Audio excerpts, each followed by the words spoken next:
Millions of humans still, that's all they ever know. All they ever identify with is the personality conditioned by the past, problematic, problem-making.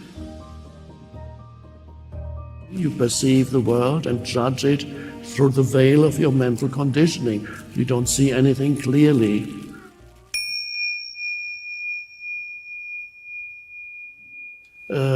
Some people hate themselves. I don't like my body, I don't like who I am, I don't like this, awful way to live, I hate myself. It's much better to love yourself. So in New Age teachings, you learn to let go of this dysfunctional relationship with yourself, and then this is a good thing. It's much better to love yourself than to hate yourself. But you have to achieve that transition, not easy. If the hating yourself has been deeply ingrained, you may have to put little stickers on your bathroom mirror. I love myself. Oh yes. And everywhere. You are lovable. Oh, thank you, yes. And again, this is fine. It's a transitional stage. It's not the final stage. Sometimes in New Age things, it's the final stage. It's a lovely transitional stage, but really it's the stage of awakening is that you begin to let go of having a relationship with yourself so that you can just be yourself. And you have to be in the present moment in order to be yourself. And that is, you can sometimes learn by looking at an animal. The animal is at a pre-egoic stage. What we are moving towards or into is a post-egoic stage. Now the animal, like your dog, is pre-egoic. The dog has consciousness, but not conceptual consciousness. The dog does not operate through mental concepts. In other words, the dog does not have an opinion about you. That's why you love the dog so much. And also, the dog does not have a relationship with himself or herself. Humans have, but I have not met a single dog that has a problem with self-esteem, for example. I have not met a single dog that has a problem with body image. Even the ugliest dog is okay. Because the split hasn't happened yet, the split into me and myself. So the dog, this is why the dog is often joyful. The slightest thing, sometimes if you have a dog, you go away for 10 minutes and you come back home. The dog acts if you had been away for 10 years. He's so happy. And the happy is contagious a little bit, the happiness of the wagging tail of the dog. Why is the dog so happy? Because the dog does not have a self. The dog is him, her, itself. The dog is, and then the tail goes, life is good. If the dog could say something, he would say, life is good. In the present moment, just give me my food and then it's even better. So the humans, they love to be with their animals because it gives them a little glimpse of self-transcendence, because when they look into the eyes of the dog, they are not being judged. And that feels good. And you can sense, by looking at the eyes, you can sense the being of the dog.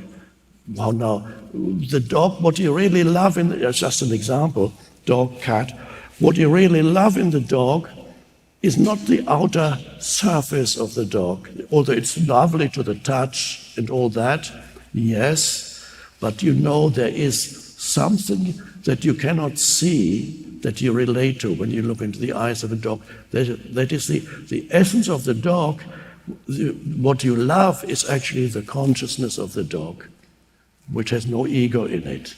It exists at a pre-egoic state. You love the consciousness of the dog. And when you look in the eyes, you feel a little bit, you connect a little bit to that in yourself for a few seconds. when you don't need any defense mechanism or anything like that when you relate to a dog. Although there are some humans with huge egos, I have observed a few, who relate to their pet through their ego, but that's another story. And that's a sad story.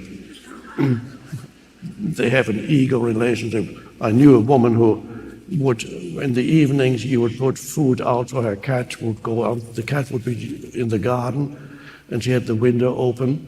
That was a neighbor of mine years ago. And she would put the food out. And this woman had a very accomplished person, but a gigantic ego. She put the food of her cat out, and then if the cat didn't come, because cats have many things to do out in the garden, and it was dinner time for the cat, and she put the plate there, and she was sitting there waiting for the cat to come. And 15 minutes passed, and then she said, okay. Then she would close the window, said, if she doesn't want to see me, I don't want to see her. Oh my God. She has an ego relationship with her cat. So a relationship with yourself, that eventually is transcended so that you can simply be in the present moment, and let's go deeper now, so that in the present moment, which is a portal into the awakened state, in this present moment, let's see who or what are you in the present moment without reference to any thought, without reference to any thought about who you are. That's an interesting pointer. In other words, what does it feel like to be yourself without remembering your past or thinking about the future, just in this moment? You don't need to remember your email address or anything. It's not necessary now, or what you ate yesterday. Without reference to past and future, what does it, do you disappear, or what is left of you without the memory, the narrative that usually you describe as my life? Without that memory of that you need to revive continuously, without that, what does it feel like to be you? And I cannot answer that.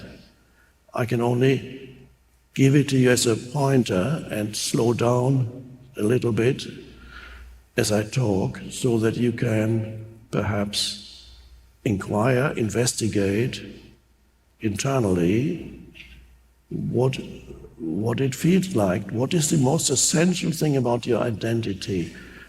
Are you still there when you don't think about your life, like now? Are you still there, and what is that? I'm not going to answer it, and I don't expect a conceptual answer.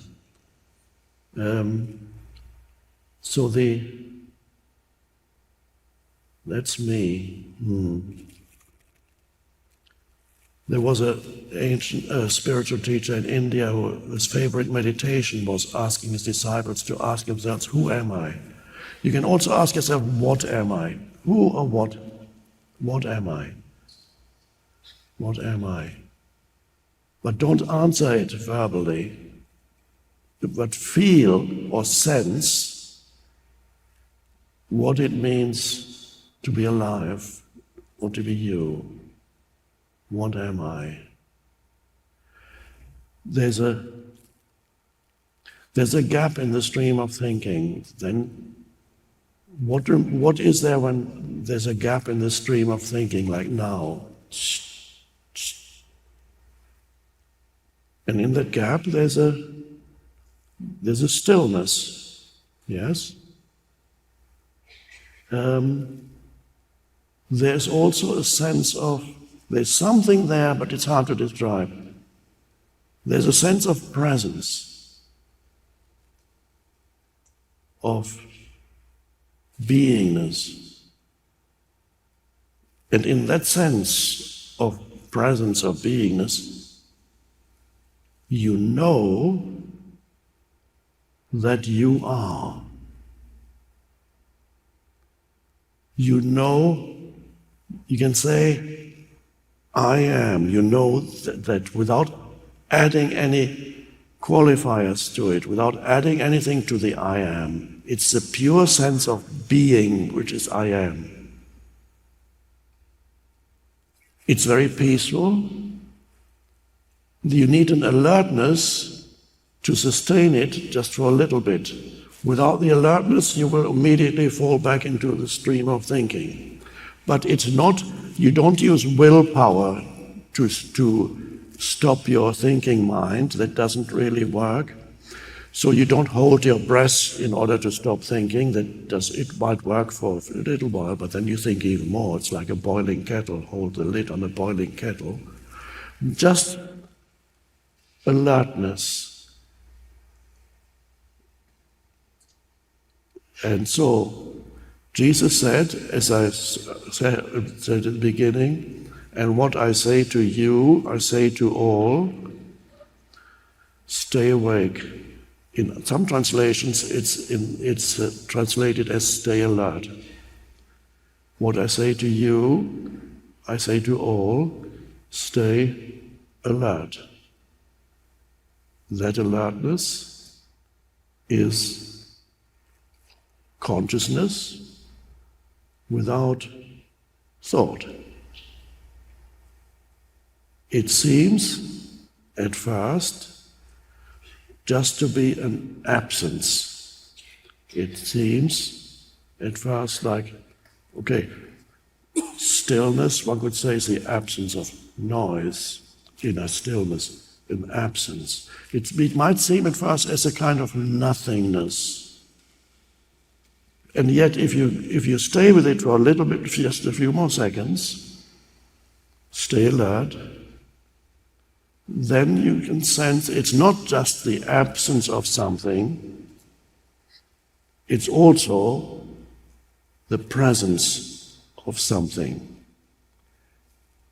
But not so much the presence of something, but the sense of presence itself, not of something.